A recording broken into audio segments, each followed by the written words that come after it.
কৃষক ধান কেটে বাড়িতে নিয়ে যাচ্ছে, তারা খুব আনন্দ এবছর।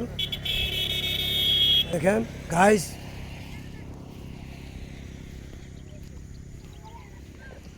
সাথে সাংবাদিক হাবিব সাহেব হাওর পরিদর্শনে, আর আমার ছোটো ভাই আসাদও এসেছে, আমার আরেক ভাই কৃষক সাথে আমাদের হাবিব মামু যুগান্তর জামালগঞ্জ প্রতিনিধি। উনি সকাল থেকে মাঠে আছেন হাওর পরিদর্শনে, বিভিন্ন এই হাওরের মাঠ পরিদর্শনে দেখছেন খুঁজে, এবং কৃষকের পাশে উনি আছেন, দেখতেছেন বিভিন্ন প্রশ্নের সম্মুখীন কৃষকের করতেছেন।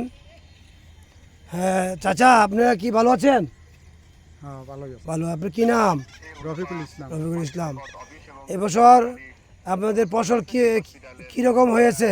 ভালো হয়েছে। ভালো হয়েছে। গত বছর যে বছর ভালো হয়েছে। ভালো বাম্পার ফসল। আর এই দিনের অবস্থা কিটা?